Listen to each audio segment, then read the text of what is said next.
Muy buenas tardes, espero que todos se encuentren muy bien, que todos tengan una tarde agradable. El día de hoy, pues tengo el gusto de presentarles nuevamente a la doctora Ana Lucía Orantes. Ya escucharon todos la experiencia amplia que tiene la doctora, entonces pues tenemos como les digo, la alegría de tenerla hoy con nosotros también. Así que, doctora, el tiempo es suyo, puede comenzar cuando usted lo considere oportuno. Gracias, licenciada Mirce. Bueno, vamos a empezar porque hoy la clase es un poquito larga y aparte tenemos casos clínicos, entonces que vamos a discutir posteriormente. Muy buenas tardes a todos. Agradezco por la invitación nuevamente a compartir estos temas tan importantes en el diplomado de VIH. Hoy vamos a hablar sobre infecciones oportunistas bacterianas. Esto es algo que por lo general muchos manejamos día con día, pero a veces no sabemos o el conocimiento no sabemos que se tratan de infecciones oportunistas también. Las bacterias son infecciones oportunistas, hacen infecciones oportunistas. Entonces vamos a hablar de un poquito de las más importantes. No voy a hablar de todas porque sería mucho. Entonces vamos a hablar un poquito sobre este contenido.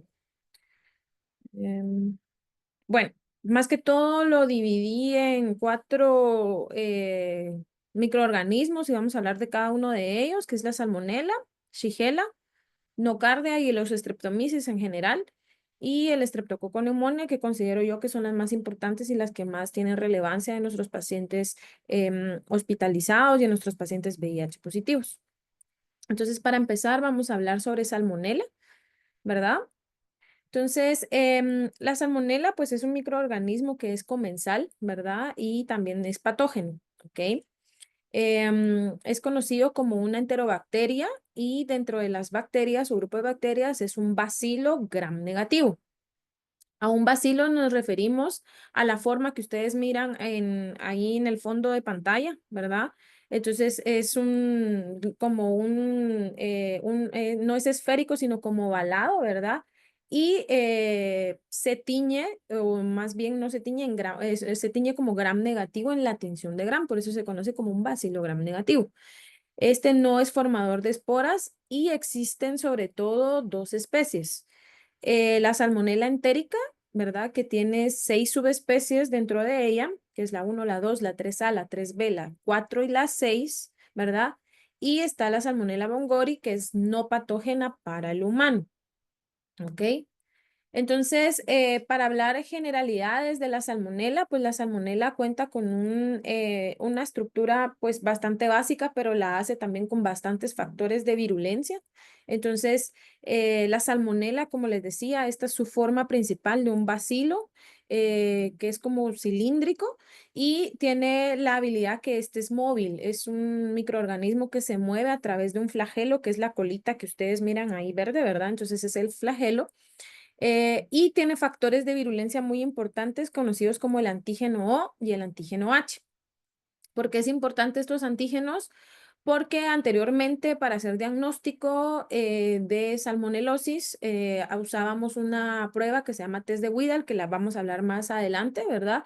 Donde distinguíamos estos tipos de antígenos, ¿ok? Em, entonces, las salmonelas, especies que afectan sobre todo al hombre, al ser tifi y la salmonela paratifi. Dentro de la salmonela paratifi, que está el subtipo A, B y C, ¿verdad? Generalmente las salmonelas están adaptadas a hospederos también no humanos. Sin embargo, hay salmonelas que a pesar que no están adaptadas a hospederos no humanos, podrían producir infecciones en los hombres, ¿verdad? Entonces, como la salmonela Dublín y la salmonela cólera, Swiss, ¿sí? Entonces, esto es bastante importante porque a pesar de que no son propias de que afectan al huésped humano, sino que afectan a otros seres vivos, pueden afectar al hombre. Entonces, la salmonela tiene una distribución mundial, o sea, esta está en todo el mundo, no solo en nuestros continentes americanos, sino la podemos encontrar en todo el mundo. Es mayormente causa de brotes, sobre todo de diarreas en épocas de lluvia, ¿sí? La mayoría de los casos leves son leves, ¿verdad? Por lo general están autolimitados y no todos necesitan tratamiento antibiótico, pero el riesgo puede aumentar en menores de 5 años en extremos de la vida, ¿verdad? En ancianos o en pacientes inmunocomprometidos, como por ejemplo aquellos que tienen VIH. Causa aproximadamente 94 millones de infecciones humanas y 155.000 muertes anuales. Entonces, eso es bastante importante porque todavía es una causa de mortalidad muy alta en nuestro mundo. Y al nivel mundial, la Salmonella Typhi puede causar más o menos enfermedad en 42,5% y la enteritis, que se observa menos, en 17,1%. Estos son los serotipos más comunes dentro de todas las salmonelas, la tifi y la enteritidis. Entonces, aquí les puse un esquema sobre cómo se clasifican los tipos de salmonela y su relación con los síndromes clínicos, porque es importante porque hay salmonelas que producen fiebres entéricas y hay salmonelas que no producen fiebre entérica, o sea, que no son tifoides, ¿sí? Entonces, son cepas que causan fiebre. Dentro de estas, sobre todo, está la paratifi A, la paratifi B, la paratifi C, ¿verdad? Y la tifi, la salmonela tifi.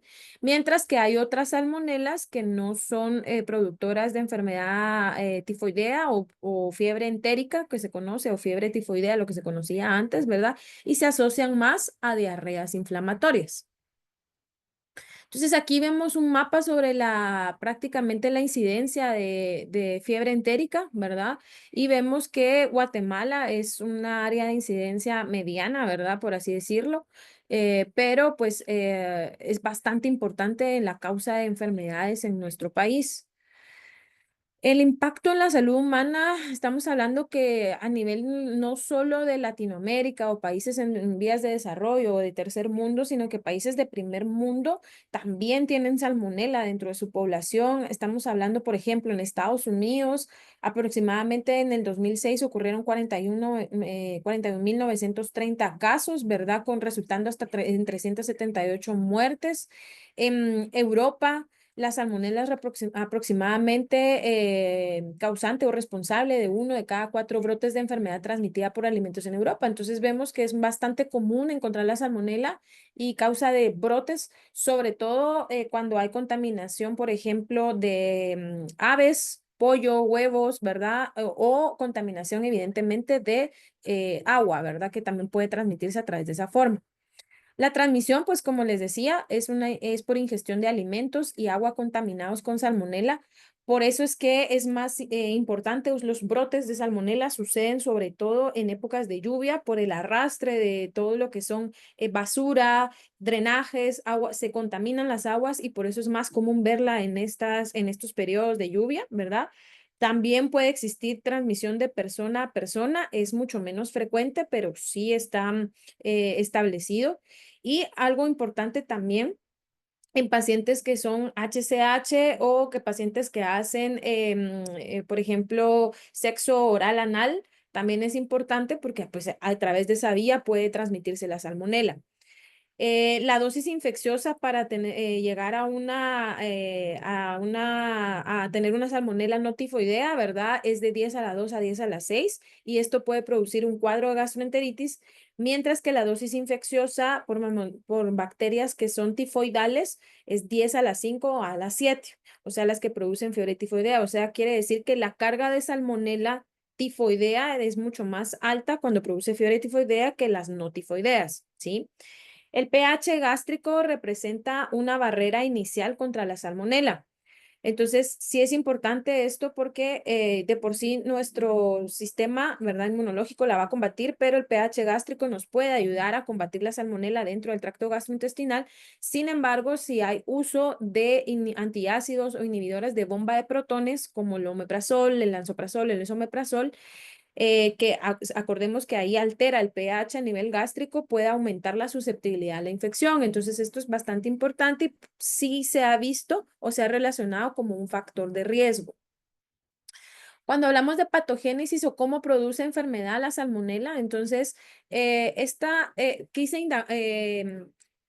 Más que todo en esta quise abordarla un poquito más porque es donde más pacientes tenemos hospitalizados y que son muy complejos y que incluso llegan a la mortalidad. Entonces, por eso me basé más en la salmonela. Entonces, vamos a hablar un poquito de patogénesis y adentrarnos un poquito más en este mecanismo de cómo produce enfermedad la salmonela. Entonces, primariamente, las células invaden las células epiteliares por endocitosis mediada por bacterias. Entonces, aquí vemos en el esquema estos bacilos verdes, que son lo que representa la salmonela, llegan al intestino. Acuérdense que ingerimos alimentos contaminados, ¿verdad? Llegan al intestino y luego en el intestino la salmonela TIFI, ¿qué es lo que hace?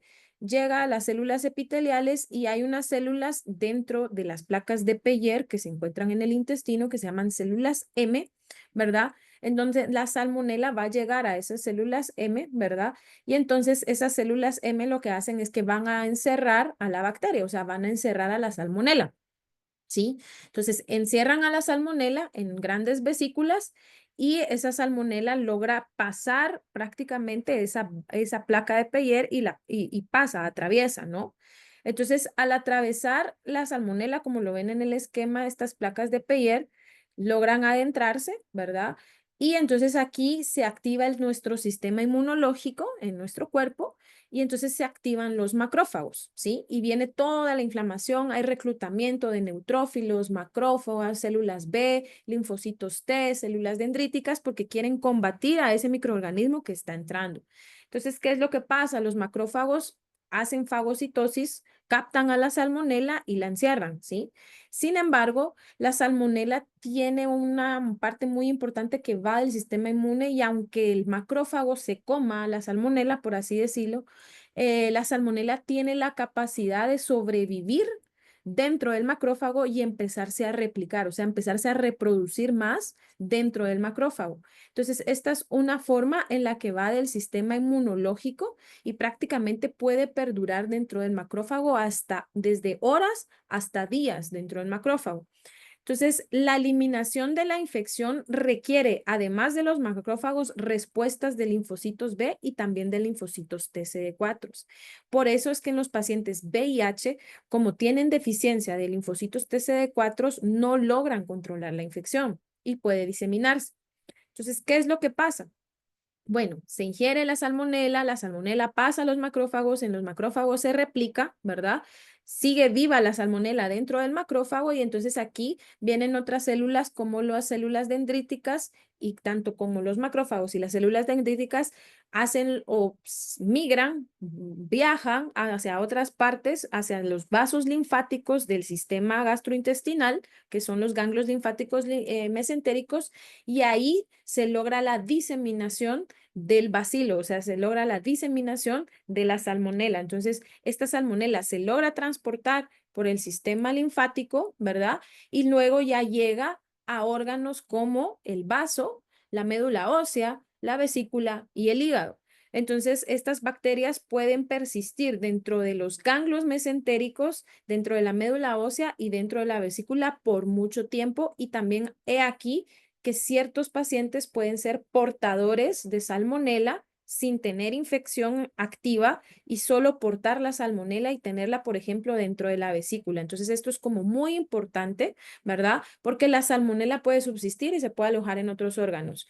Luego que se aloja en otros órganos, también es capaz la salmonela nuevamente de excretarse. Si llega al hígado, se excreta a través de las vías biliares otra vez al intestino y luego excreta el paciente salmonela, ¿sí? Entonces este es el ciclo. Se come un alimento contaminado, la salmonela ingresa, llega a invadir órganos, llega a invadir cuerpo, ¿verdad? Se mantienen los macrófagos, puede afectar otros órganos y puede volver a salir a través de la vesícula biliar y a través de las bilis nuevamente al intestino y el paciente al defecar, defeca también heces contaminadas con salmonela, ¿no? Entonces, eso es parte muy importante. ¿Cuáles son las manifestaciones clínicas de la salmonela? Bueno, la salmonela es el agente causal de diferentes infecciones intestinales, o sea, el cuadro intestinal es el más común, pero no es el único que da, también hay otros síndromes. Entonces, dentro de estos se encuentra la fiebre tifoidea, que la principal causante de la fiebre tifoidea es la salmonela tifi, ¿sí? También está la fiebre paratifoidea, que la productora de la fiebre paratifoidea es la Salmonella paratifi, ¿verdad? Y luego están las gastroenteritis, que son los síndromes diarreicos que más comúnmente miramos nosotros en la población inmunocompetente, que generalmente los cuadros de diarrea no progresan a infecciones sistémicas y son producidas generalmente por otras salmonelas como la Salmonella typhimurium y la Salmonella enteritidis. No quiere decir que estas salmonelas no lleguen en algún momento a ser sistémicas, o sea, a trasladarse en sangre, en vaso, en médula, pero es menos común que la Salmonella typhi y la paratifi.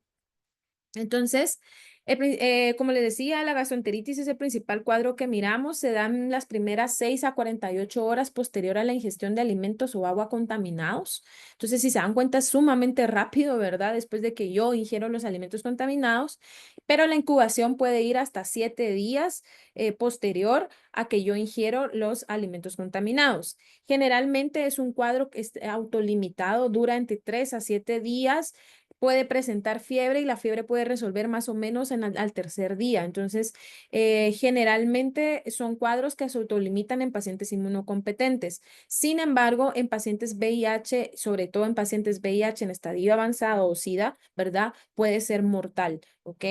Después de la resolución, por ejemplo, el paciente mejora, autolimita el cuadro, resuelve el síndrome diarreico en este momento, la gastroenteritis, pero puede persistir con salmonela en las heces hasta 4 o 5 semanas por todo lo que les explicaba que se queda en los macrófagos. Entonces, el paciente puede seguir excretando heces con salmonela, ¿sí? Pueden llegar incluso algunas de las complicaciones de estas gastroenteritis pueden llegar hasta perforaciones intestinales o vesiculares, sobre todo si hablamos de Salmonella typhi. ¿Sí? ¿Qué síntomas podemos ver en estos pacientes? Náuseas, vómitos, dolor abdominal y diarrea, lo principal que miramos cuando hay gastroenteritis.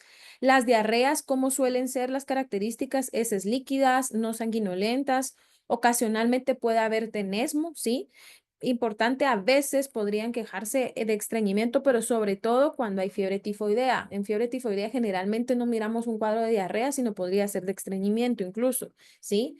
Fiebre en estos pacientes de 38 a 39 grados centígrados, calambres abdominales, puede haber dolor de cabeza, cefalea, mialgias, ¿verdad? Son cuadros que pueden parecerse a otras cosas, ¿verdad?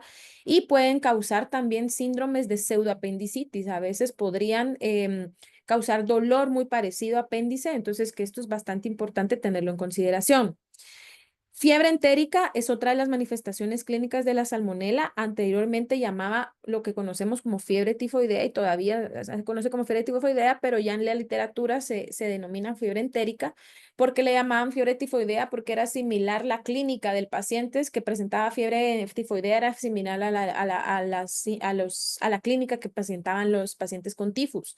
Entonces, ¿por qué? Porque causaban fiebres prolongadas, por eso se le denominaba fiebre entérica, fiebre tifoidea causada por infección diseminada por Salmonella typhi y Salmonella paratifi, ya sea A, B o C. Entonces, si se dan cuenta, la enteritis no está tan asociada a la fiebre entérica, sino que es más la tifi y la paratifi. El cuadro clínico va desde cefalea, mialgias, artralgias, ¿verdad? Algo muy importante que sucede como signos en un paciente con fiebre entérica es el signo de Fayette. ¿Sí? Esta es una bradicardia relativa con disociación de la temperatura. ¿Qué quiere decir eso? El paciente puede tener fiebres muy altas de 39, 40, incluso 41 grados y no tener taquicardia, que es lo normal. Cuando hay fiebre, generalmente el pulso aumenta y hay taquicardia. En fiebre entérica, generalmente hay fiebre alta y no hay taquicardia. Incluso podría haber bradicardia. Entonces, esto es un signo muy importante que la pueden dar ciertas infecciones como la salmonela, como el dengue, algunas arbovirosis, pero sobre todo en salmonela hay que tomarlo en consideración. Manchas rosa en espalda y tórax también pueden evidenciarse en estos pacientes y el tiempo de incubación en Salmonella typhi paratifi va desde 3 hasta 60 días.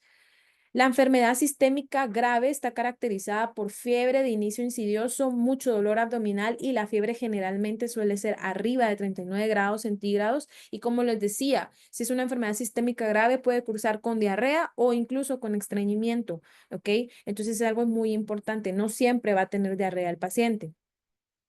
También existe otra manifestación clínica es la bacteremia o la infección vascular. Esta ocurre hasta en el 8% de los pacientes con gastroenteritis por salmonelas no tifoideas, ¿verdad? O no tifoides que desarrollan bacteremia. ¿Sí? Entonces, la bacteremia y la infección metastásica son más comunes en pacientes con inmunosupresión, o sea, por ejemplo, con pacientes con VIH, ¿verdad? Y la mortalidad de la bacteremia aumenta con la duración de la bacteremia. O sea, entre más prolongada la bacteremia, obviamente mayor mortalidad y obviamente mayor presencia de complicaciones como choque séptico o coma, ¿sí? La tasa de mortalidad en una bacteremia o una infección vascular puede ir desde el 14 al 60% y las causas más comunes de bacteremia se asocian al paciente VIH, ¿sí? Entonces, por eso es que les decía que la salmonela tifi para tifi son las principales de fiebre tifoidea, pero cuando hablamos de bacteremia, la enteritidiis también puede aparecer, que son las no tifoideas, ¿verdad? Y que son más comunes en pacientes VIH y de alta mortalidad. Salmonelosis y VIH. Bueno, en la era antes de la terapia antirretroviral, la bacteremia por salmonelas no tifoideas ocurría desde más o menos 20 a 100 veces más común en pacientes VIH en comparación con la población general. Vemos un número mucho más grande, ¿verdad? Estaba asociada sobre todo a recuentos de linfocitos CD4 muy bajos y obviamente, ¿por qué? Porque estos pacientes tenían también mayor riesgo de complicaciones metastáticas. O sea, estamos hablando que la salmonela se podía albergar en médula, se podía albergar en cerebro, se podía albergar en vaso, albergar en vesícula, albergar en hígado, entonces eso lo complicaba el cuadro. La bacteremia generalmente de salmonelas no tifoideas recurrente es una enfermedad que es definitoria de SIDA, o sea, si yo tengo un paciente con cuadros de salmonela no tifoidea recurrentes y bacteremias, esto es una definitoria de SIDA, ¿sí? El TAR con bacteremia ha reducido hasta el 90%, entonces prácticamente la implementación de TAR en estos pacientes es sumamente importante para que no tengan este tipo de infecciones tan complicadas. Esto solo como un dato histórico, Mari Malum, probablemente muchos ya conocen la historia, ¿verdad? A ella se le asocia prácticamente la causa de múltiples brotes de fiebre tifoidea que se daba en hogares de Nueva York. Ella era una cocinera de estos hogares en Nueva York y ella tenía la peculiaridad que en algún momento se infectó de salmonela. Lo que les decía, resolvió la salmonelosis muy probablemente, pero se quedó con estado de portadora. Entonces ella tenía salmonela y seguía excretando salmonela. Al no ver una buena higiene de manos, ella pues obviamente contaminaba los alimentos y a ella se le atribuyó muchos de estos brotes que hubo en estos hogares. Entonces, este es el estado portador crónico, ¿sí? Reconocido por Roberto Koch en pacientes recuperados de fiebre tifoidea, pero con continua eliminación prácticamente del Bacillus tifosus, lo que se conoce ahora como salmonela, ¿verdad? Y prácticamente es que el paciente persiste con salmonela en las heces o orina por incluso más de 12 meses luego de que tuvo alguna infección aguda, pero el paciente no tiene síntomas. Resolvió la infección aguda, no tiene síntomas, pero sigue de portador crónico y sigue excretando salmonela dentro de sus heces, ¿sí? Entonces, generalmente en salmonelas no tifoideas del 0,2 al 0,6% de pacientes desarrollan este estado. No es algo tan común, pero sí se puede ver. Y en Salmonella tifi, ahí sí 1 a 4% pueden desarrollar ser portadores crónicos, ¿verdad? Entonces es bastante importante más en Salmonella tifi.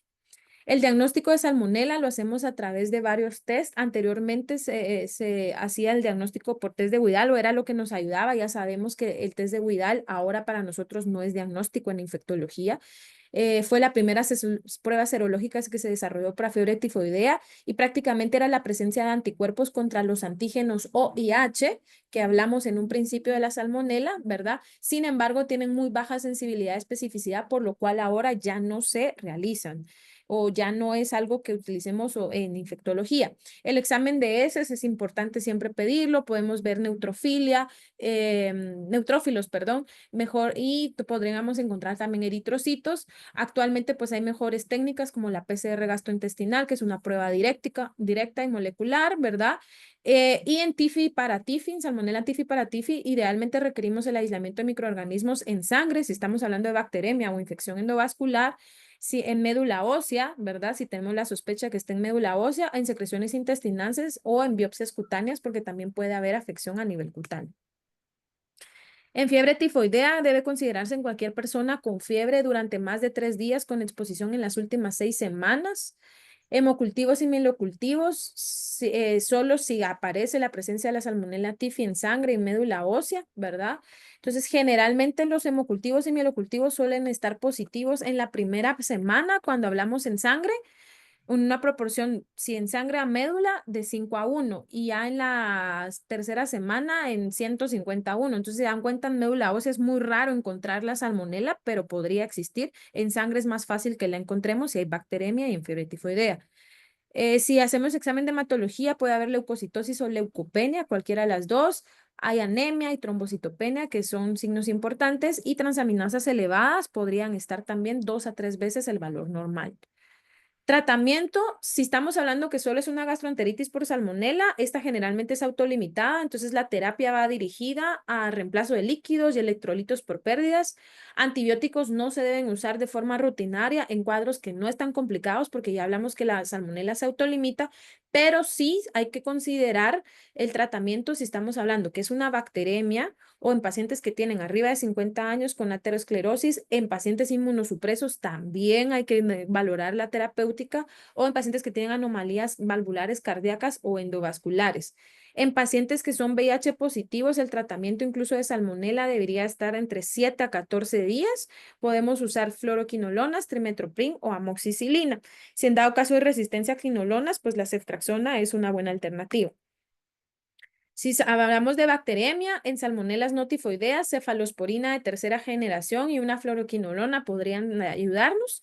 Entonces, generalmente, si hay una bacteremia de alto grado, es decir, si tenemos 3 hemocultivos positivos, idealmente este paciente hay que estudiarle que no tenga endocarditis, entonces hay que pedirle un ecocardiograma, hay que pedir TAC u otros estudios de imagen para ver si no tiene abscesos a nivel hepático, a nivel de vesícula, a nivel de vaso, y muy importante. Cuando son bacteremias de bajo grado que no involucran estructuras vasculares, pues el tratamiento va entre 7 a 14 días, ya sea con ceftriaxona o ampicilina. Prevención, lavado de manos, cocinar bien los alimentos idealmente, ¿verdad? Entonces, eso es sumamente importante, ¿verdad? Y la desinfección de alimentos, ¿ok? Entonces, eso es lo principal en la prevención para salmonela, ¿ok? Luego voy a hablarles ahorita de Shigella. La Shigella fue descubierta en el año 1987 por el científico japonés Kiyoshi Shiga. A eso se debe su nombre como Shigella, ¿verdad? Es una bacteria gram negativa, al igual que la salmonela, es una gram negativa.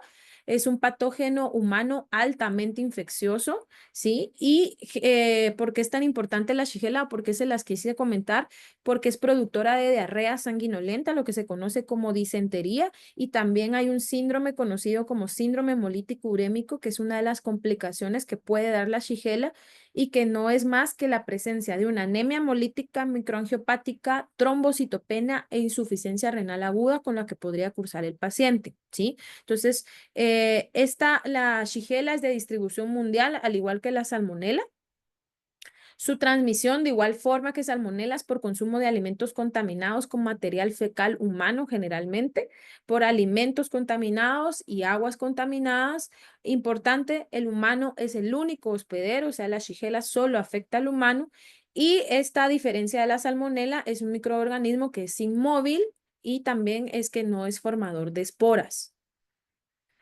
La salmonela puede dividirse, hay 4 tipos, ¿verdad? Entonces está la salmonela dysenteriae, la flexneri, la boydii y la sonnei, ¿sí? Dentro de la dysenteriae se le denomina serogrupo A, la flexneri serogrupo B, la boydii serogrupo C y la sonnei serogrupo D. Generalmente lo que más miramos es la disentería, que es la que produce disentería, y la flexneri, que puede estar asociada a bacteremias, ¿sí? El tiempo de incubación de la Shigella va de 12 horas hasta 4 días. Los síntomas son dolor abdominal, diarrea, náuseas, vómitos, fatiga y fiebre, algo que pues es muy general, ¿verdad? Que lo pueden producir otras bacterias.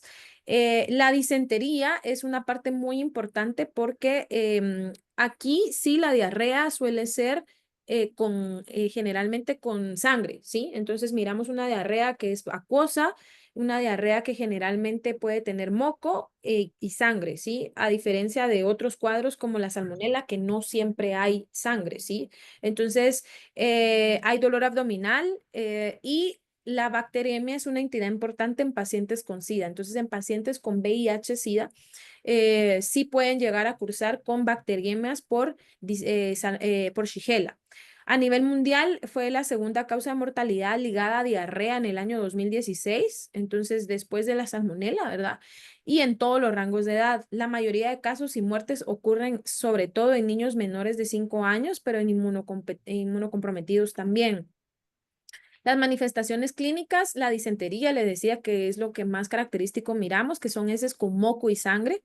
¿Esto por qué pasa? Porque la bacteria ingresa, ¿verdad? Se adhiere a las células intestinales, las invade y las destruye. Entonces esto produce una hemorragia y entonces la sangre es la que se evidencia dentro de las heces diarreicas. Importante en Shigella, que tiene una toxina denominada toxina Shiga, que es un factor de virulencia muy importante y que es la que produce o la que puede llegar a formar el síndrome hemolítico urémico. Generalmente las gastroenteritis por Shigella también son autolimitadas, ¿verdad? Entonces no siempre necesitan tratamiento antibiótico.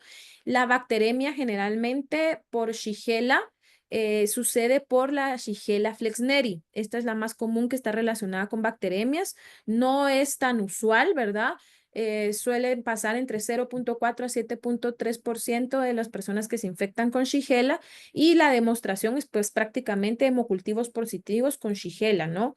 Esta es una complicación extraintestinal y sobre todo está asociado en pacientes lactantes, o sea, menores de 1 año o en pacientes que tengan algún tipo de inmunodeficiencia, no solo adquirida, sino también primaria.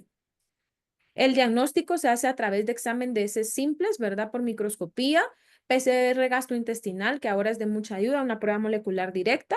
En el hemograma que podemos ver en estos pacientes, muy parecido a la salmonela, podemos ver leucocitosis o leucopenia, puede haber anemia, puede haber trombocitopenia, sobre todo si hay un síndrome hemolítico urémico, vamos a ver trombocitopenia.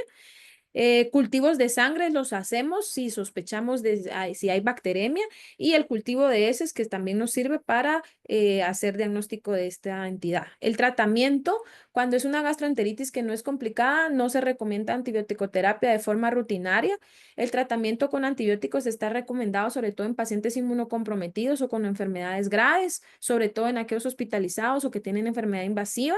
Quedamos de tratamiento una quinolona 2 veces al día, generalmente 3 días o 5, lo más que damos. Y en países si tienen resistencia alta a quinolonas, entonces aquí lo ideal sería usar ceftriaxona 1 o 2 gramos al día por 5 días. Otras terapéuticas alternativas puede ser el trimestoprim y la acitromicina. Bueno, vamos a hablar ahora de los actinomicetos, que me voy a ir un poquito más rápido, si no, no nos va a dar tiempo con los casos. Los actinomicetos son bacterias microaerófilas, ¿verdad? Entonces, estas bacterias son gram positivas, la mayoría de ellas se suele encontrar en el suelo, o sea, viven en el suelo, en la materia orgánica y también en el hábitat acuático, ¿sí? Estas bacterias generalmente forman filamentos ramificados que se semejan en cierta forma a micelios de hongos, por lo que anteriormente se consideraba o se pensaba que eran hongos. Sin embargo, posteriormente se vieron que estos filamentos ramificados no eran micelios, sino que eran de bacterias, ¿verdad? Y algunas incluso de estas bacterias son formadoras de esporas, por eso anteriormente se pensaban que eran hongos. Hay muchos de actinomicetos, ¿verdad? Pero vamos a hablar de los más importantes, que es el streptomyces y las nocardias, ¿verdad? Que pueden afectar a nuestros pacientes VIH. Entonces, la nocardia especies es un actinomiceto aeróbico responsable de infecciones locales y diseminadas tanto en hombres como en animales. Fue descubierto por Edmond Nocar en 1888. A él se debe el nombre de nocardia, ¿verdad? Es un bacilo gram positivo que se observa filamentoso, incapacidad de crecer a temperaturas altas, ¿verdad?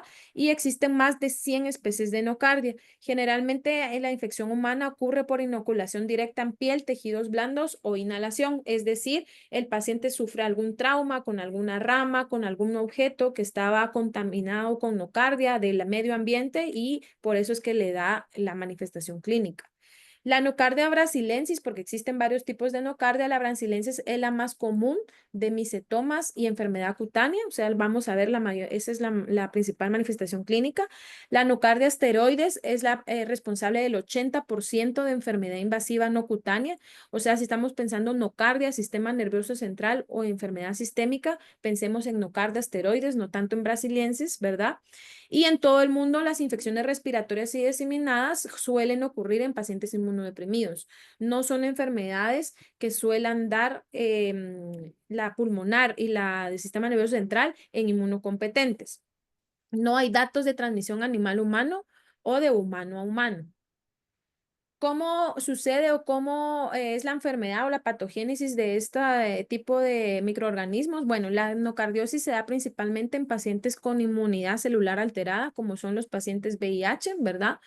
Generalmente este microorganismo posee una bicapa asimétrica de ácidos micólicos y una pared de peptidoglicanos. Entonces, usamos muchas tinciones que podemos usar incluso para micobacterias porque es parcialmente ácido alcohol resistente, ¿sí? No posee liposacáridos en su pared ni fimbrias, ¿verdad? Y tienen especial tropismo por el tejido cerebral. O sea, eso quiere decir que tienen una predilección por ir a afectar al cerebro, ¿sí? Entonces, por eso es que se pueden formar abscesos por nocardias. Y generalmente promueven un fuerte crecimiento de biopelículas, ¿sí? Se puede considerar un patógeno oportunista que causa enfermedad grave y diseminada y a pesar que sí se han reportado casos de endocardiosis en pacientes con SIDA, su incidencia es bastante baja. Entonces, sí hay casos, pero no es algo que miremos tan usual. Manifestaciones clínicas, esta era lo que miramos anteriormente, la endocardiosis cutánea primaria, que la vemos así como en la fotita, ¿verdad? Suele manifestarse primero como una celulitis superficial, miramos área rojiza del paciente, luego formación de absceso, ¿verdad? También puede haber una infección linfocutánea como la esporotricosis, ¿verdad? Porque puede tener una distribución de ganglios perdón, de sistema linfático, entonces a veces se puede confundir con esporotricosis y también puede producir misitomas. Yo, como les decía, la nocardia brasilensis es la que produce enfermedad linfocutánea, o sea, la manifestación es más que todo cutánea, y la nocardia esteroides, enfermedad superficial.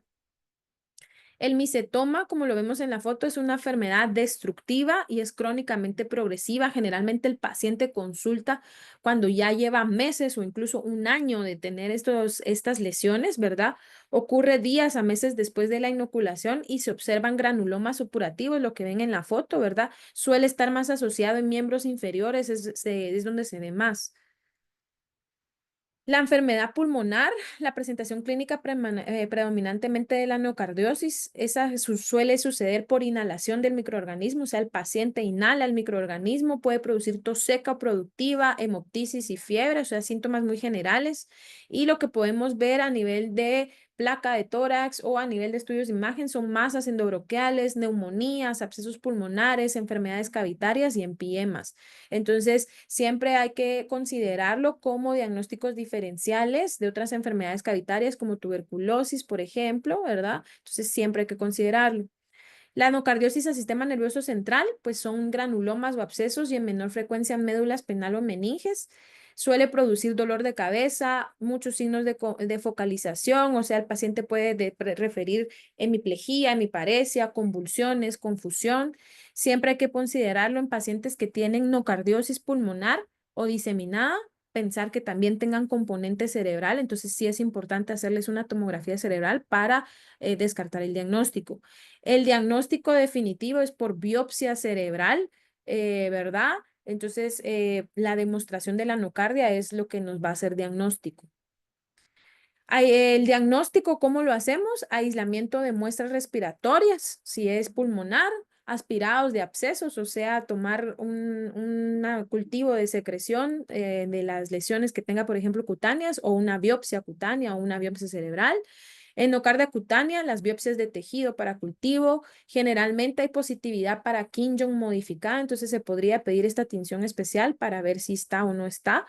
En la muestra de Gram vamos a ver microorganismos filamentosos en ángulo recto Hemocultivos, también si el paciente tiene una enfermedad diseminada, podrían verse la miocardia, aunque es muy difícil el aislamiento, pero hay que pedirle al microbiólogo que estamos pidiendo, buscando eso para que el microbiólogo esté más atento y a través de PCRs que también se podrían hacer. El Streptomyces, que es otro dentro de los actinomicetos, es una bacteria también gram positiva, aerobia estricta, o sea, necesita de oxígeno. Es de aspecto filamentoso, si se dan cuenta, aquí se parecen como hifas, por eso se consideraba también como un hongo anteriormente, ¿verdad? Existen varios tipos de streptomyces, está el somaliensis, el paraguayensis, el albidoflavus, el albus, el cacaoi, el rochei y el thermoviolaceus, ¿verdad? Pero las tres especies más relacionadas que afectan al humano son el somalensis, el griseus y el paraguayensis.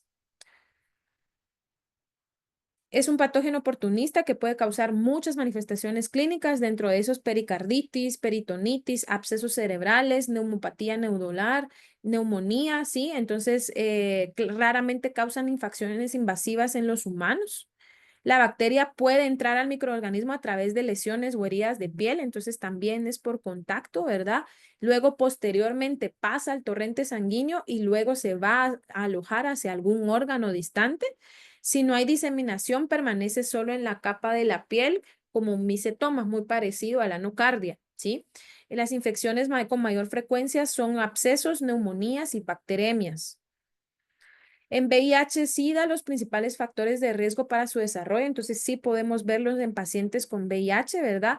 Y la susceptibilidad a beta-lactámicos es muy reducida. Entonces, generalmente el uso de penicilinas está restringido en estos pacientes porque hasta el 50% pueden ser resistentes, igual que las sulfanidas, que hasta 35% de los pacientes pueden ser, perdón, de las streptomyces pueden ser resistentes. Las manifestaciones clínicas, bueno, si estamos hablando de actinomicetomas, como lo que vemos en el paciente, generalmente el Streptomyces somaliensis es el que causa estos actinomicetomas. Abscesos cerebrales, pulmonares, podemos ver también, como es la imagen de la tomografía acá, ¿verdad? Infecciones respiratorias, puede producir bacteremias y endocarditis. El tratamiento, si estamos hablando que es un absceso cerebral, generalmente, o neumonía, podemos dar trimestoprim o imazimipenem. Si es linfadenitis o absceso de piel, también trimestoprim es lo que está recomendado, ¿verdad? Si es streptomyces, el régimen basado en linezolida, micacina y imipenem. ¿Por qué? Porque hay altas tasas de resistencia a penicilinas y a trimestoprim, entonces por eso usamos linezolida y amicacina.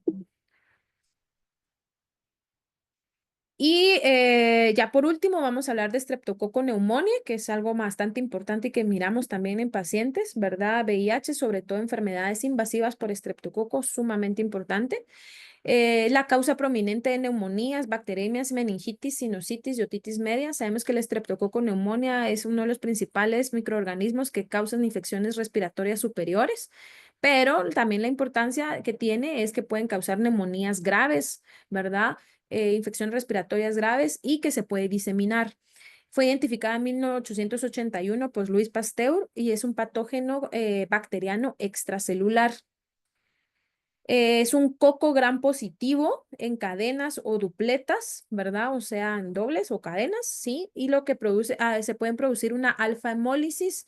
¿Esto qué quiere decir? Que cuando intentamos hacer el aislamiento, agarramos una caja de Pretí con el agar de sangre, ponemos la secreción y lo que puede evidenciar es que va a lisar la hemoglobina del agar, sangre de carnero, ¿verdad? Y se ve un pigmento como verde. Entonces, esa es la alfa hemólisis que hace este estreptococo.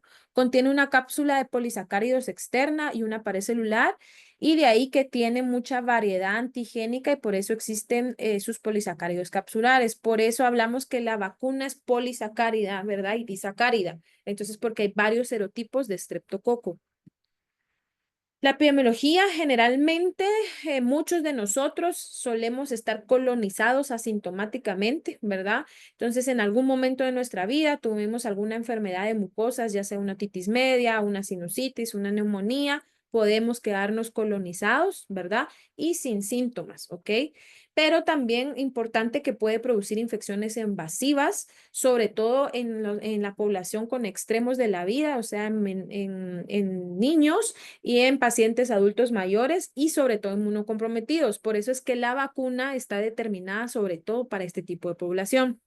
La neumonía tiene el mayor impacto en morbimortalidad, siendo la mayor complicación de la bacteremia secundaria, y con la vacunación pues sí se ha reducido la tasa de enfermedad invasiva y neumonías. Esta, la voy a pasar rapidito, es la estructura prácticamente del estreptococo, ¿verdad? ¿Y cómo produce enfermedad el Streptococcus pneumoniae? Bueno, primero, como les dije, hay una colonización, ¿sí? Entonces, el estreptococo tiene la peculiaridad que suele adaptarse y se adhiere a la nasofaringe en las primeras semanas incluso de vida, ¿verdad? Entonces, la colonización generalmente suele ser estacional.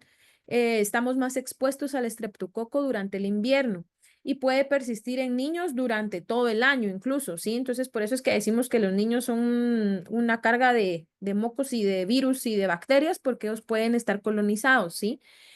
Generalmente el estreptococo suele transmitirse de persona a persona por aerosoles a partir de la tos, es decir, alguien que tenía gripe, que tenía sinusitis, alguien que tenía pues algo por estreptococo, está cerca mío, de gripe, estornuda, tose cerca de mí, no se tapa la boca y llega hacia mí el estreptococo, ¿sí? Entonces estas partículas generalmente ingresan al tracto superior y ahí se depositan. El estreptococo suele llegar a las células epiteliales donde ocurre una inflamación local que aumenta la unión del estreptococo y la captación y migración hacia el endotelio. Entonces, como les decía, se transmite de persona a persona por contacto cercano, más comúnmente en guarderías y en hogares de ancianos, ¿verdad? Entonces es donde más solemos ver esa transmisión. Se da mayormente en invierno o en climas templados y los factores predisponentes para tener enfermedad estreptocócica, sobre todo invasiva, es pacientes que están asplénicos, es decir, que no tienen vaso, disfunción cardíaca en pacientes renales, en pacientes con alguna insuficiencia pulmonar o respiratoria, diabéticos, en pacientes alcohólicos, en adultos mayores, en pacientes con neoplasias y en pacientes con VIH. El VIH y el neumococo, la neumonía neumocócica ocurre de 10 a 25 veces, perdón, más en la infección por VIH no tratada que en la población general. Entonces vemos que es mucho más alto un paciente que está con VIH, que incluso no recibe TAR, que llega a tener un neumococo que un paciente que no tiene ninguna enfermedad. La tasa de enfermedad neumocócica invasiva aumenta de 80 a 100 veces en VIH avanzado no tratado. O sea, paciente con VIH estadio C3 y que no tiene tratamiento antirretroviral, este paciente va a tener una enfermedad invasiva por neumococo hasta 80 veces más que un paciente que sí está tratado con terapia antirretroviral. El factores de riesgos en VIH es un VIH que no está controlado, el conteo CD4 es bajo y obviamente que está asociado a consumo de alcohol y tabaco, ¿sí? Son factores de peor pronóstico y con enfermedad invasiva. Entonces, ¿qué enfermedades invasivas conocemos del neumococo? Bueno, la meningitis, ¿verdad? Que la causa más, el estreptococo neumonía es la causa más común de meningitis en adultos. Es el resultado de la propagación hematógena o de la extensión directa de bacterias de senos paranasales o oído medio. O sea, es decir, ¿cómo llega el estreptococo hacia las meninges? Bueno, puede ser porque yo me infecté, tengo una neumonía, pasa al torrente sanguíneo y el torrente sanguíneo se disemina al cerebro. O simplemente por tener una sinusitis, por ejemplo, o una otitis interna, ¿verdad? Podría llegar incluso a conectar hacia el cerebro y eso producir la meningitis. No hay características clínicas que la diferencien de otras meningitis, o sea, las manifestaciones clínicas van a ser muy parecidas a las otras meningitis y en estos pacientes sí o sí tenemos que hacer cultivo de líquido cefalorraquídeo que nos va a confirmar el diagnóstico, ¿sí? Entonces, importante, muchas veces nos pueden salir los cultivos de líquido cefalorraquídeo negativos porque ya hemos usado antibióticos. Entonces, si el paciente ya usó antibióticos y yo le saco un cultivo de líquido cefalorraquídeo después de 4 horas de haber iniciado antibiótico, muy probablemente podría salir en negativo el cultivo, ¿verdad? Pero esto no quiere decir que yo voy a retrasar mi tratamiento de la meningitis solo por hacer un cultivo, no. Idealmente hay que hacerlo rápido y si no toma el cultivo, pues ni modo, ya no lo va a poder aislar. La neumonía sucede por aspiración de bacterias orofaringias hacia las vías respiratorias inferiores. Acuérdense que dijimos que el estreptococo es el principal causante de infecciones respiratorias superiores, pero si estamos hablando de neumonía es porque ya hay infección respiratoria inferior, entonces suele generalmente que el estreptococo pasa de la vía superior aérea hacia la vía inferior. Generalmente suele sobrepasar el neumococo las vías protectoras del sistema respiratorio superior y logra llegar a los alvéolos, donde ahí hay multiplicación del neumococo, ¿verdad? Y luego se propaga y hay producción de inflamación, microorganismos presentes, y entonces ya se llega a formar lo que miramos con esta radiografía, la neumonía, y miramos consolidados en estos tipos de neumonías. Los síntomas, tos, fatiga, dificultad para respirar, fiebre, ¿verdad? Generalmente puede haber esputo o expectoración purulenta y el paciente puede referir dolor preurítico, la frecuencia respiratoria va a estar aumentada, hay disminución de la entrada de aire pulmonar, ¿verdad? Bilateral, puede haber estertores, ¿verdad? Ruidos patológicos a nivel de pulmones y en rayos X podemos ver infiltrados incluso de un solo lóbulo o una consolidación como lo es en esta radiografía, ¿verdad? Que aquí miramos que ese parche blanco es la consolidación de la neumonía. Puede haber derrame pleural hasta en 57% y empiemas de 2 al 8%. ¿Cómo hacemos diagnóstico microbiológico? Siempre pedimos un gram y un cultivo de esputo, podríamos pedir un panel de neumonía, hemocultivo si estamos pensando en bacteriemias, ¿verdad? O antígenos en orina que también existen para estreptococo. Tratamiento, si hablamos de meningitis, vancomicina asociada a ceftriaxona, es lo que suelen recomendar las guías. Nosotros en el Hospital Roosevelt nos ha ido muy bien, a veces en monoterapia con ceftriaxona, entonces que les va bien incluso a los pacientes con meningitis. Penicilina G, 4 millones cada 4 podemos usar, o ampicilina también. Generalmente los estreptococos son muy sensibles a antibióticos, no suelen haber muchos, yo no conozco, o al menos hasta el momento no sabemos de estreptococos resistentes, ¿verdad? Y importante en meningitis que se asocian esteroides para el tratamiento. En neumonía, si el estreptococo es sensible a penicilina, puedo usar penicilina, puedo usar una cefalosporina de tercera generación. Si yo no lo quiero manejar intrahospitalario porque el paciente está más estable y lo quiero manejar vía oral, amoxicilina, doxiciclina podría usar. Y si tiene resistencia al estreptococo a penicilina, ceftriaxona o vancomicina son las otras terapéuticas que podría considerar. ¿Cómo voy a prevenir el estreptococo? Obviamente, vacunación a mis pacientes. Nosotros en la clínica de infectología de infecciosas teníamos ya ingreso el esquema de neumococo, entonces vacunamos a la mayoría de nuestros pacientes contra neumococo, ¿verdad? En arriba de 65 años, idealmente deberían estar todos vacunados y en pacientes VIH a todos los deberíamos de vacunar independientemente del conteo de CD4 y independientemente de la carga viral. Hay dos tipos de vacunas, está la 13 valente y la 23 valente, que no me voy a entrar mucho porque eso lo van a ver en otra clase en vacunación. Y entonces damos 2 dosis generalmente de esto. Y el lavado de manos es sumamente importante porque como dijimos, de contacto directo, a veces yo me sueno, a veces yo me pongo la mano en la boca, entonces siempre tengo que tener lavado de manos y cuando estoy, obviamente en pacientes VIH, cuando darles mucho plan educacional en cuestión de que si hay alguien más enfermo en casa, traten de no estar tan cercanos a los pacientes enfermos en casa, ¿verdad? Entonces, no sé si hay alguna duda o pregunta o pasamos directo con los casos clínicos, licenciada. Al momento no hay ninguna pregunta en el chat, doctora. Si quiere, Ah, podemos pasar a los casos clínicos. ok, bueno. Entonces, con los casos clínicos solo son 3 casos, entonces me voy a ir un poquito rápido. Si tienen alguna pregunta o duda en el transcurso del caso clínico, la pueden escribir en el chat o levantar la mano, ¿verdad? Entonces ya los miramos y resolvemos la duda. Estos son casos clínicos que hemos manejado en el Hospital Roosevelt. Generalmente, como ya saben, yo manejo el área de paciente hospitalizado en el VIH, sobre todo en el área de hombres, ¿verdad? Entonces vamos a presentar 3 casos, dos de femeninos, uno femenino y dos masculinos, ¿verdad? De diferentes infecciones bacterianas y cómo les dimos manejo. Entonces, el primer caso clínico, el nombre corresponde a las siglas que ven a continuación, EABM, ¿verdad? Es un paciente con edad de 28 años, originario de la ciudad de Guatemala. estado civil soltero. El paciente se dedicaba pues prácticamente a ser albañil, su escolaridad sexto primaria y religión evangélica, ¿sí? El motivo de consulta al cual llegó a la emergencia fue diarrea de 3 meses de evolución, ¿ok? El paciente refería que desde hace 3 meses previos iniciaba con episodios de diarrea, los cuales eran intermitentes asociados a pérdida de peso. Él decía que pues empezaba con episodios de diarrea, cedían, luego otra vez diarrea, cedían y así se mantuvo durante esos 3 meses.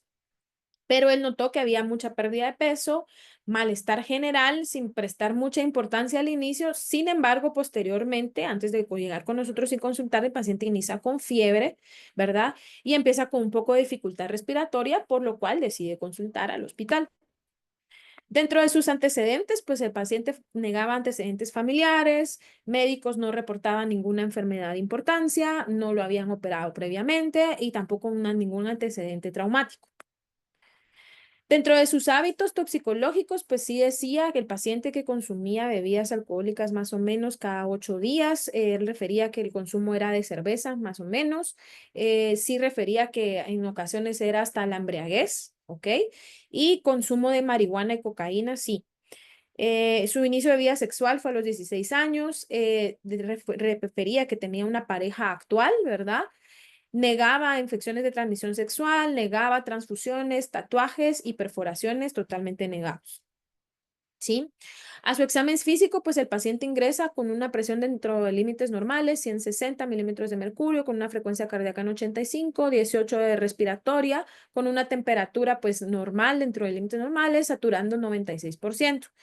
Al examen físico del resto, ¿verdad? Una mucosa oral que sí estaba deshidratado, estaba una mucosa oral seca, tenía un llenado capilar arriba de 2 segundos, ¿verdad? Al hacer el llenado capilar, presentaba una palidez generalizada, el cuello estaba móvil, simétrico, no presentaba masas, ninguna adenopatía, cardiopulmonar, pulmones se escultaban bien, a pesar de que él refería un poquito de disnea, pero se escultaban muy bien. Cardíaco tampoco se escultaba ningún ruido patológico, ¿verdad? Pero en el abdomen, pues sí se oían ruidos gastrointestinales, los cuales estaban aumentados en frecuencia. Y a la hora de la palpación, en la evaluación médica, ¿verdad? Sí refería dolor a la palpación profunda. No tenía hepatoesplenomegalia a la hora de la evaluación, el examen neurológico conservado y lo que sí se reportó durante la inspección física en los genitales es que tenía lesiones condilomatosas perianales.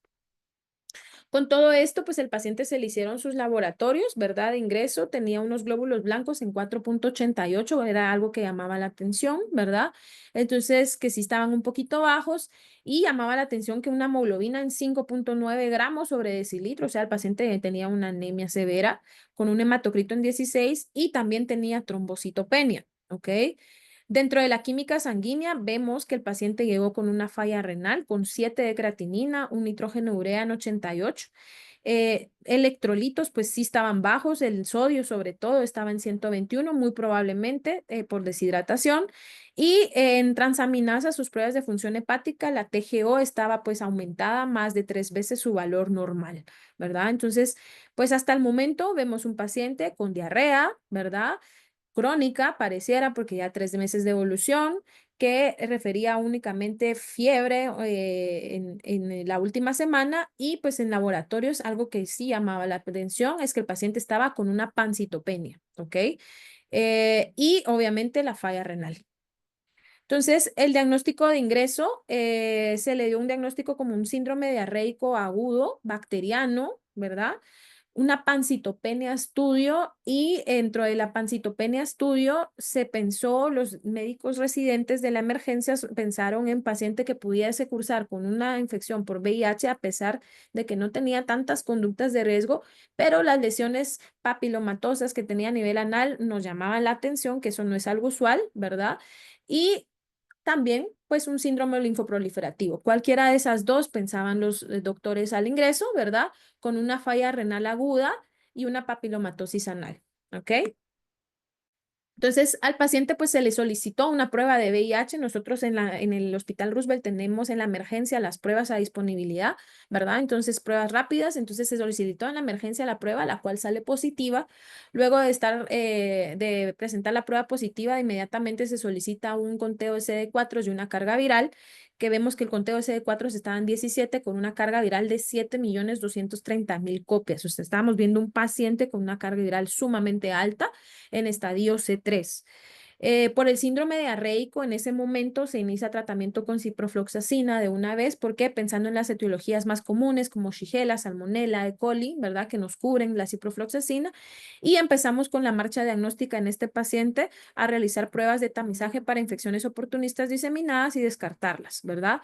Por la falla renal, el paciente presentó criterios de hemodiálisis, entonces se inicia tratamiento de reemplazo renal, tuvo que pasar a hemodiálisis en esa ocasión por esta creatinina y BUN elevados. Ante el cuadro de pancitopenia, pues, ¿qué pensamos en este paciente? Bueno, diagnósticos diferenciales. El paciente pudiera cursar con una infección oportunista diseminada, y cuáles de esas nos podrían causar pancitopenia. Bueno, una de ellas es histoplasmosis. Sí, podría tener histoplasmosis. Sí, el paciente pueden cursar con pancitopenia. Sí, no tiene patoesplenomegalia, pero de igual forma podría ser. Sí. Salmonela. Salmonela es otra entidad bacteriana que también es una infección oportunista bacteriana que puede cursar, como lo vimos en la clase, con pancitopenia el paciente.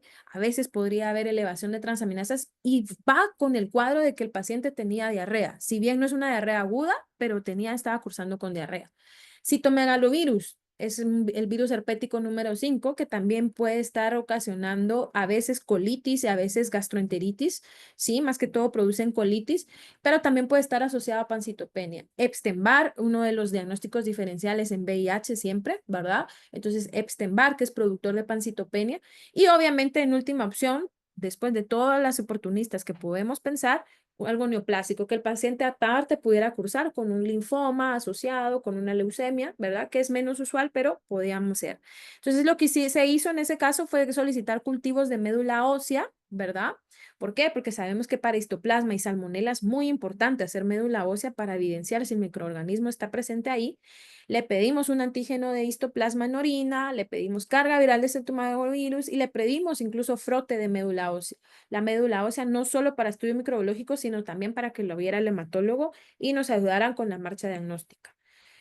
Por inestabilidad del paciente se decidió indicar plaquetas, ¿verdad? Transfusión de plaquetas y células empacadas. ¿Por qué? Porque el paciente empezó con hemorragia gastrointestinal. Si bien antes no había tenido hemorragia gastrointestinal, estando en el hospital tuvo un cuadro de hemorragia, por lo que se tuvo que transfundir al paciente y se le iniciaron aminas vasoactivas debido a que el paciente presentó un estado de choque, ¿sí? El paciente posteriormente a eso también presenta deterioro neurológico, por lo cual le indicamos hacer una tomografía cerebral, dentro de las cuales vimos que estaba dentro de límites normales sin ninguna lesión en ese momento aparente. Posteriormente, el paciente tuvimos su resultado de hemocultivos y de urocultivo, en el cual vimos que tenía una salmonella enteritis resistente a ciprofloxacina, ¿sí? Entonces, ante esto, como el paciente tenía un cuadro de choque, ¿verdad? Estaba en un cuadro de sepsis, decidimos hacerle el cambio de la ciprofloxacina porque estaba resistente en el cultivo a meropenem, y el meropenem obviamente ajustado a dosis de tasa de filtrado glomerular, ¿sí? ¿Por qué? Por la falla renal. Posterior al cambio de tratamiento, el paciente mejoró la hemodinamia, ¿sí? A las 72 horas de haber iniciado el meropenem, el paciente fue soltando las aminas vasoactivas. El paciente, obviamente, después de la transfusión y todo esto, ya no presentó cuadros de sangrado, ¿verdad? Aún persistía con visitopenia, por lo cual se continuó con las transfusiones de células empacadas y plaquetas, ¿verdad? Y luego, posteriormente, recibimos el resultado de los cultivos de médula ósea, ya que estos suelen tardarse un poquito más. Estamos hablando entre una semana que se tardan en darnos el resultado, el cual también reportó una salmonera enteritis. Al mismo tiempo, fuimos recibiendo los resultados de tamizaje de infecciones oportunistas, en el cual vimos que también el paciente, aparte de la salmonela, tenía un antígeno de histoplasma positivo en orina, y por lo tanto decidimos iniciar tratamiento con itraconazol. En ese momento no se indicó el tratamiento de anfotericina, que sabemos que para paciente hospitalizado con cuadros severos de histoplasmosis debemos dejar anfotericina. No lo indicamos porque el paciente tenía pancitopenia y tenía trombocitopenia sobre todo, y la anfotericina puede causar más trombocitopenia. Entonces, en este caso, pues decidimos mejor iniciar itraconazol, que también es terapia de primera línea en histoplasmosis. Entonces, paciente cumplió 14 días de tratamiento con meropenem. Sabemos que cuando hay salmonela en médula ósea y hay bacteremia por salmonela, los tiempos de tratamiento deben ser más largos. Estamos hablando casi 14 días, ¿verdad? Resolvió la falla renal, que se consideró que era una falla renal aguda por un proceso infeccioso, o sea, por la sepsis que tenía por la salmonela, y se omitió el catéter. Después de resolver la falla renal, ya no volvió a elevar creatinina ni nitrógeno urea y el paciente, pues con muy buena evolución clínica, egresó con itraconazol y con sus profilaxis por, obviamente, el conteo de CD4. Y inició tratamiento antirretroviral directamente en el hospital, ¿verdad? Empezamos con terapia de TLD.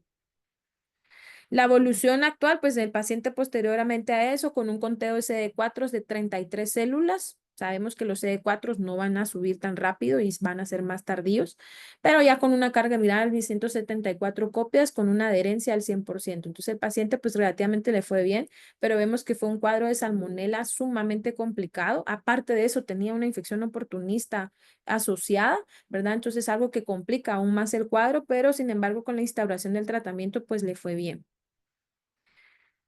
El caso número 2, este es un paciente, una paciente con iniciales EBSH, edad 45 años, originaria de la ciudad de Guatemala, ocupación ama de casa, escolaridad sexto-primaria y religión evangélica. Esta es una mujer, es una paciente femenina.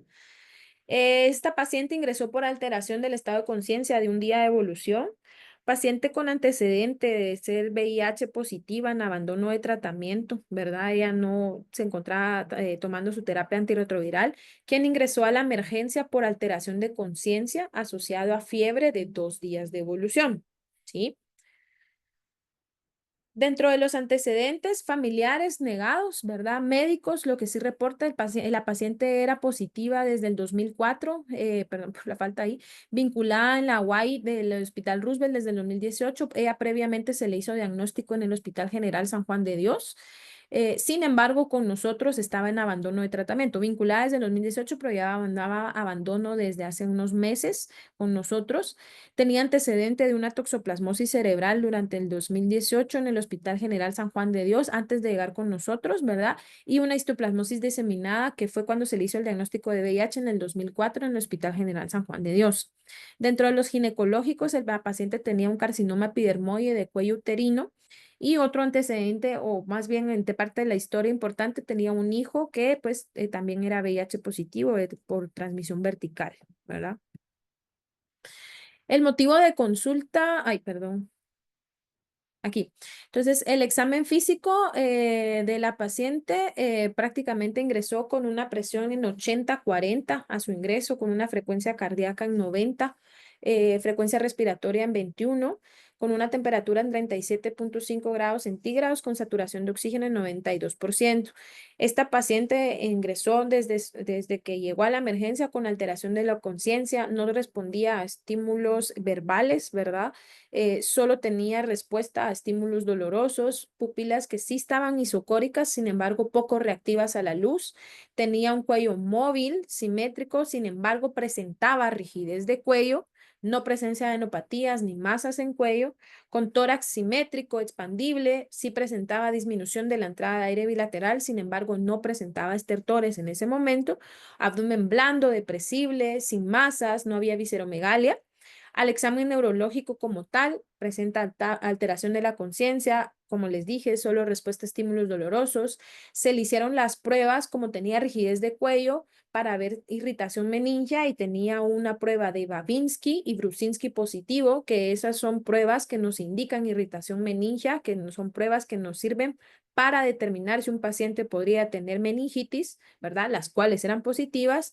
La fuerza muscular estaba disminuida en las 4 extremidades y tenía hiporreflexia, es decir, los reflejos osteotendinosos en extremidades inferiores estaban disminuidos.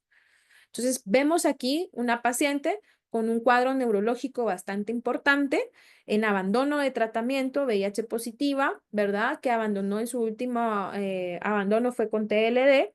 Entonces, ¿qué es lo primero que pensamos en estos pacientes? Obviamente neuroinfección, ¿sí? Que haya una infección al sistema nervioso central.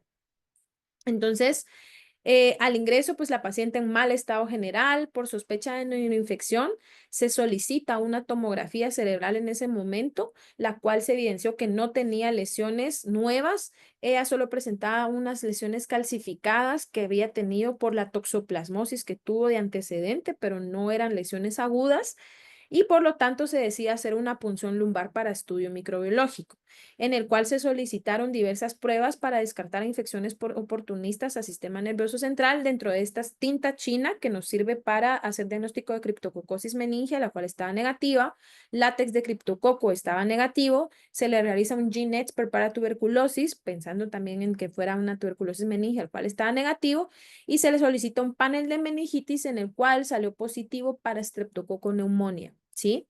El cultivo de líquido cefalorraquídeo, también que ese lo obtuvimos aproximadamente 3 a 4 días después de hacer la punción lumbar, lo primero que obtuvimos fue el panel de meningitis. A partir de ahí vimos que tenía una streptococo neumonía, ¿sí? El cultivo nos lo rectificó y en efecto tenía una streptococo neumonía. Posteriormente, al quinto día de estar hospitalizada, se obtuvo el resultado del hemocultivo y también tenía una streptococo neumonía. Entonces, aquí vemos un claro ejemplo de una paciente con una infección oportunista diseminada bacteriana, ¿verdad? Y prácticamente un neumococo diseminado, ¿sí? O sea, una enfermedad invasiva por neumococo. Estos son los cultivos, ¿verdad? Entonces, streptococo neumonía, que vemos que hemocultivo positivo, el líquido cefalorraquídeo positivo, ¿verdad? El streptococo. Y vemos que también el cultivo de streptococo positivo y con la sensibilidad, pues sensible a prácticamente todo. Entonces, la paciente se inició tratamiento con ceftriaxona a dosis de sistema nervioso central. Cabe mencionar que ante la sospecha de meningitis en un paciente con VIH, no esperamos los cultivos, sino inmediatamente iniciamos terapia empírica y como dijimos que las meningitis mayormente se encuentran, la etiología es por estreptococos, casi siempre dirigimos la terapia hacia estreptococos. Entonces, por eso fue que el paciente desde su ingreso se le inició ceftriaxona, ¿verdad? Luego vimos que tenía pues también bacteremia más sistema nervioso central, entonces ahí estamos bien con ceftriaxona, ¿verdad? Durante su ingreso, la paciente presenta falla renal, por lo que se da manejos con líquidos con adecuada respuesta, ya que se consideró que la lesión renal era aguda, secundaria al proceso infeccioso. Sin embargo, durante su estancia hospitalaria, la paciente presenta deterioro respiratorio, ¿verdad? Empieza con dificultad respiratoria, desaturación, necesidad de oxígeno, por lo que decidimos escalarle tratamiento a meropenem, pensando en que el paciente tuviera también una neumonía asociada a servicios de salud y el meropenem, que también tiene muy buena acción contra streptococo y tiene penetración al sistema nervioso central, nos cubría ambos focos, ¿verdad? El paciente aún con cuadro neurológico alterado sin adecuada respuesta a pesar de tratamiento presenta posteriormente fallo ventilatorio y lamentablemente esta paciente fallece. Entonces vemos un cuadro complicado de una neumoconiosis, prácticamente un neumococo invasivo. Entonces vemos cómo esto es muy importante en nuestros pacientes y por qué la vacunación es tan importante, porque la vacuna nos ayuda a evitar prácticamente las enfermedades invasivas, meningitis, bacteremia, neumonías complicadas, ¿ok? ¿Podría que el paciente pueda tener un cuadro de infección respiratoria superior por neumococo a pesar de estar vacunado? Sí, pero lo que más importante de la vacunación en estos pacientes es que no lleguen a estos cuadros, que no lleguen a estos cuadros invasivos. ¿Sí? Entonces, lamentablemente, pues esta paciente fallece. Diagnóstico que se le dio, pues prácticamente una enfermedad neumocócica invasiva con meningitis y bacteremia, una neumonía asociada a servicios de salud, inmunocompromiso adquirido estadio C3 y falla renal aguda. Y ya para terminar, el caso número 3, para ya no aburrirlos, ¿verdad? Aquí vemos un paciente masculino con iniciales JALR, edad 13 años. El paciente cuando lo tuvimos originario de la ciudad de Guatemala, estado civil soltero, ocupación estudiante, escolaridad de sexto primaria, religión evangélica. Dentro de los antecedentes, familiares negados, médicos negados, quirúrgicos, importante esto, el paciente cuando lo empezamos a abordar indica a la mamá que había tenido un drenaje de absceso cerebral occipital en diciembre del 2021. Esto ya es un caso que no es tan reciente. Y importante, como tenía 13 años, importante todavía indagar sobre la historia pediátrica, ¿no? Entonces, el paciente nació por parto vía vaginal con un esquema, en teoría, de vacunación completo. Entonces, esto es bastante importante.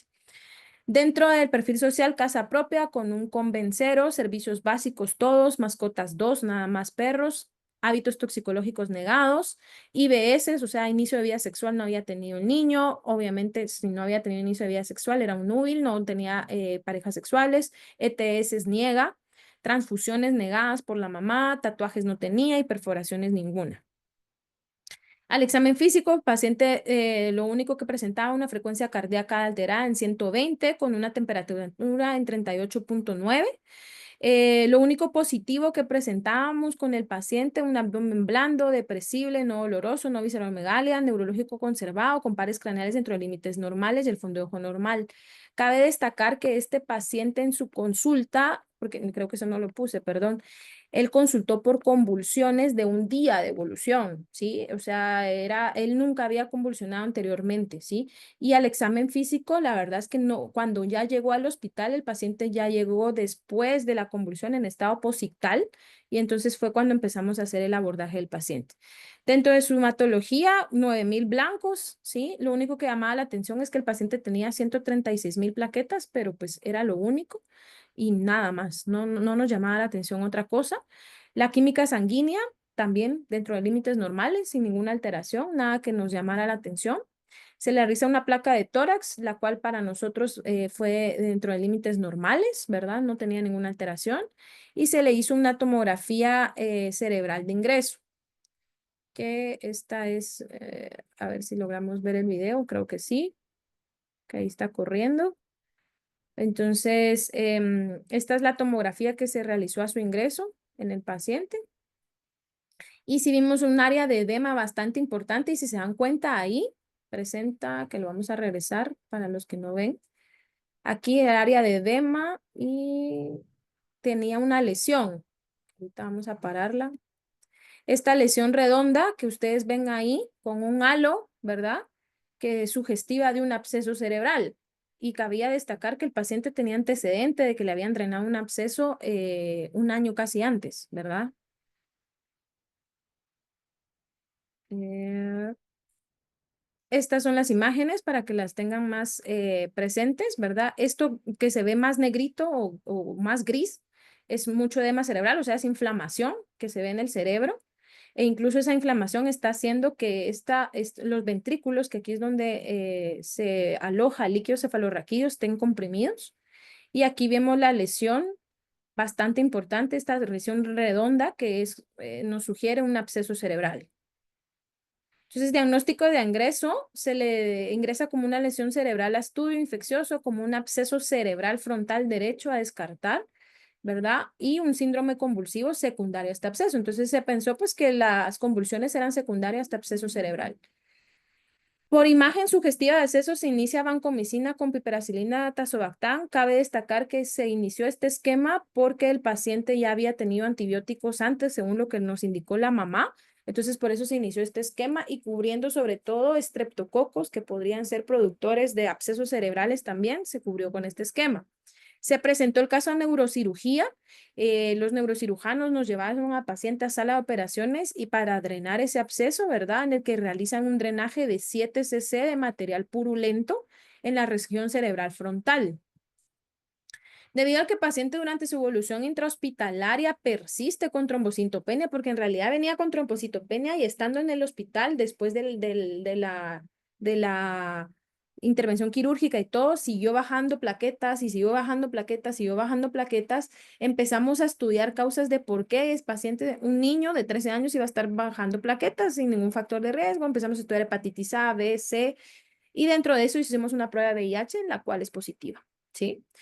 Sorpresa para nosotros, un paciente de 13 años que no ha empezado vida sexual porque está positivo. Entonces, paciente de menor edad sin inicio de vida sexual, se indaga con madre sobre posible transmisión vertical. La madre negaba totalmente diagnóstico de VIH, ninguna transmisión, nada, no factores de riesgo. Se realiza prueba de VIH a la madre, la cual es positiva, ¿sí? Entonces, aquí vemos que la mamá también es positiva.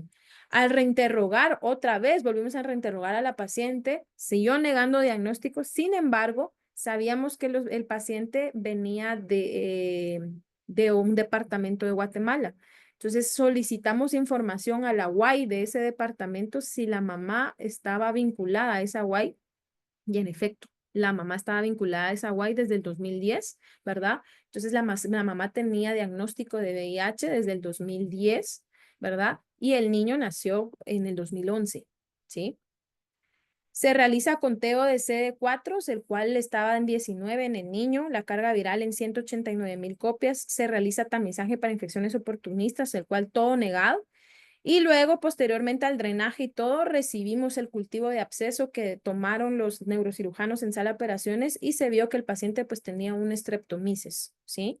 Entonces, al tener este ya cultivo, lo que decidimos fue hacer un cambio de terapéutica. ¿Por qué? Porque la terapéutica con que teníamos al paciente no mejoró el absceso, seguía con la misma lesión a pesar del drenaje, seguía con la lesión, esta es la resonancia, ¿verdad? Y seguía con la lesión del absceso cerebral.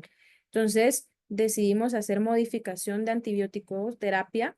¿Por qué? Porque, sabe, ya como ya vimos, los streptomices suelen ser muy resistentes a penicilinas y probablemente por eso no le fue bien al paciente. Entonces, decidimos hacer un cambio de tratamiento al linezolid más meropenem. Iniciamos tratamiento antirretroviral al niño con TLD por persistencia de trombocitopenia, porque el paciente, a pesar de iniciar tratamiento con antirretrovirales, antibióticos, seguía con trombocitopenia. Se consideró que la trombocitopenia podía ser asociada a VIH, por lo cual le dimos inmunoglobulina humana, 2 dosis, ¿verdad? Que está indicado en pacientes con trombocitopenia por VIH. Paciente con buena evolución clínica, recibió 4 semanas de tratamiento antibiótico intrahospitalario con resolución de absceso y también resuelve la trombocitopenia, por lo que se decide egresar. Paciente con CD4 basal en 19, conteo posterior en 185, carga viral basal en 189.000 copias y el control de la carga viral con 20 copias. Entonces, la paciente en realidad le fue bien con TLD y la verdad que pues tuvo muy buena evolución clínica. Entonces, esos son los casos que les tenía hoy. Vimos 3 de las patologías que les expliqué: estreptococo, salmonela y streptomices, que sí las podemos ver en los pacientes. Streptomices es la menos usual, pero salmonela ya vieron que sí miramos. Ahorita he tenido 2 pacientes con salmonela diseminada en médula y en hemocultivos positivos en los 2 pacientes que he tenido durante este año. Y el neumococo, que sí es bastante importante, enfermedad invasiva, ¿no? Entonces, no sé si hay alguna duda o pregunta.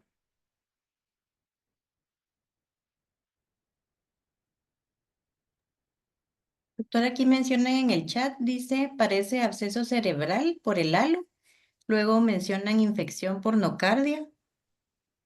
Sí, claro, o sea, cuando pensamos absceso cerebral, primariamente pensamos en bacterianos, pero ya un paciente VIH hay que pensar cosas más raras, ¿verdad? O sea, podría ser toxoplasma, podría ser un aspergiloma, podría ser un histoplasmoma, podría ser una streptomices, una nocardia es el diferencial totalmente de estos, pero ya con el cultivo que vimos que era una streptomices, pues ahí ya dimos conducta dirigida de antibiótico-terapia y en realidad el paciente le fue muy bien. eh, Como ya era de 13 años, se quedó en el área de adultos, él ya no era del área de pediatría porque pues prácticamente el diagnóstico se hizo en adultos.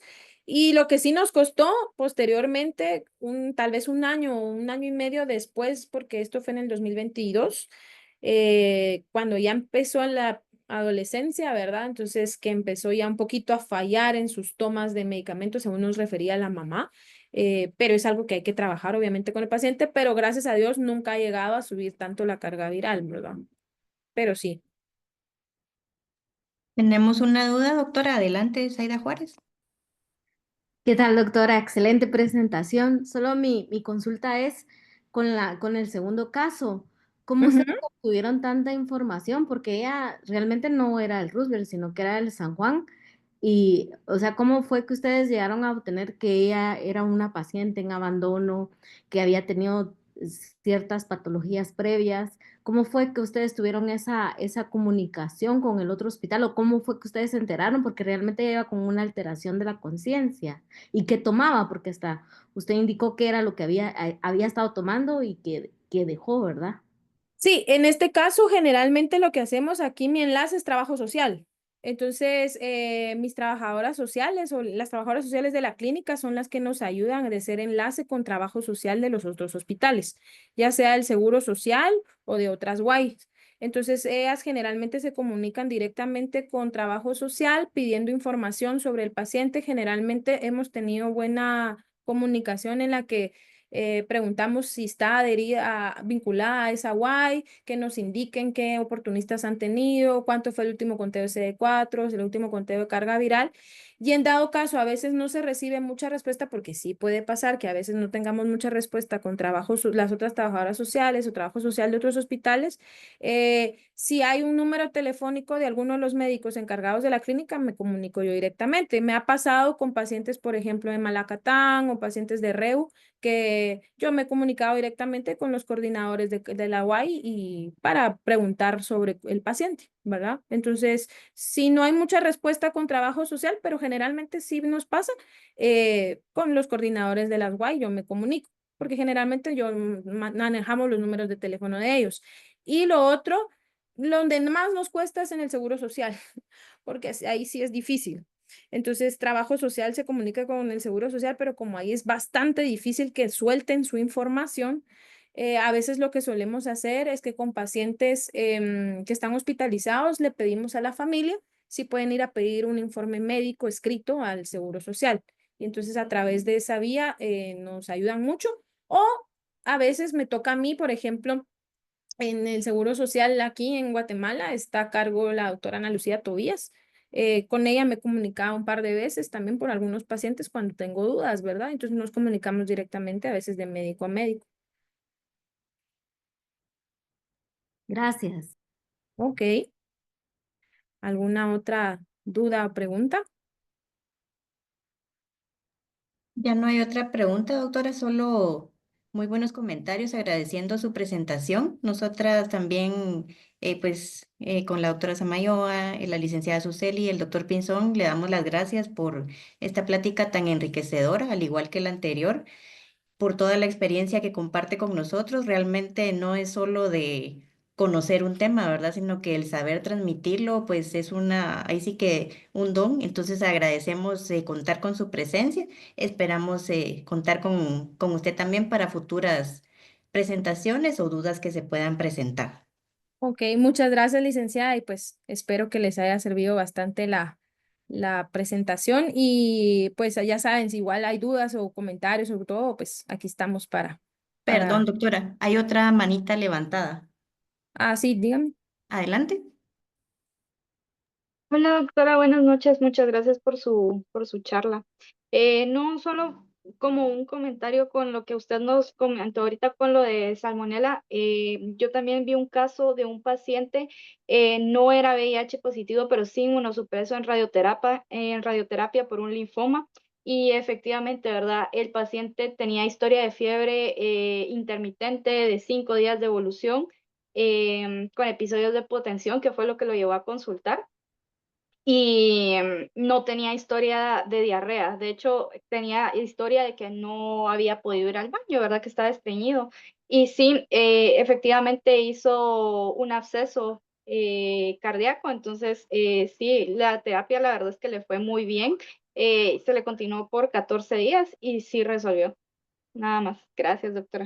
Y gracias por el comentario. Y pues sí, salmonela es algo que miramos bastante, no solo en VIH, ¿verdad? Inmunodeprimidos y es a los que lamentablemente pues es los que les va un poquito peor porque obviamente diseminan más la salmonela.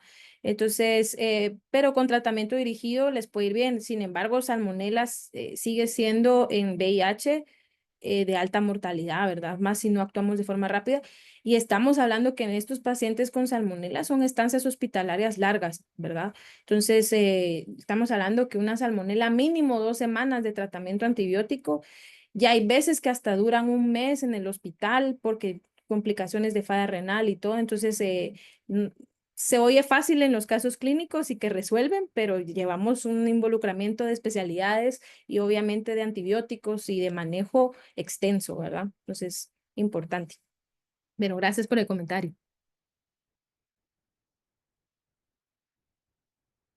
Bueno, yo creo que no hay más dudas, Lick.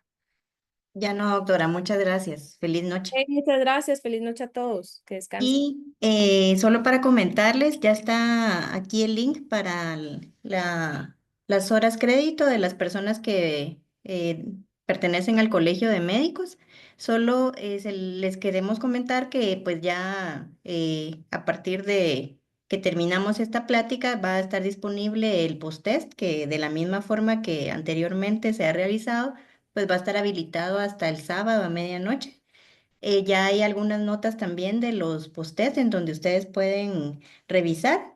Y pues entonces los esperamos el próximo martes puntual a las 6. Les agradecemos de verdad esta puntualidad que han tenido todos, porque pues eso nos permite continuar con el programa de la manera, ahí sí que esperada. Entonces, feliz noche para todos y nos vemos, nos conectamos el martes.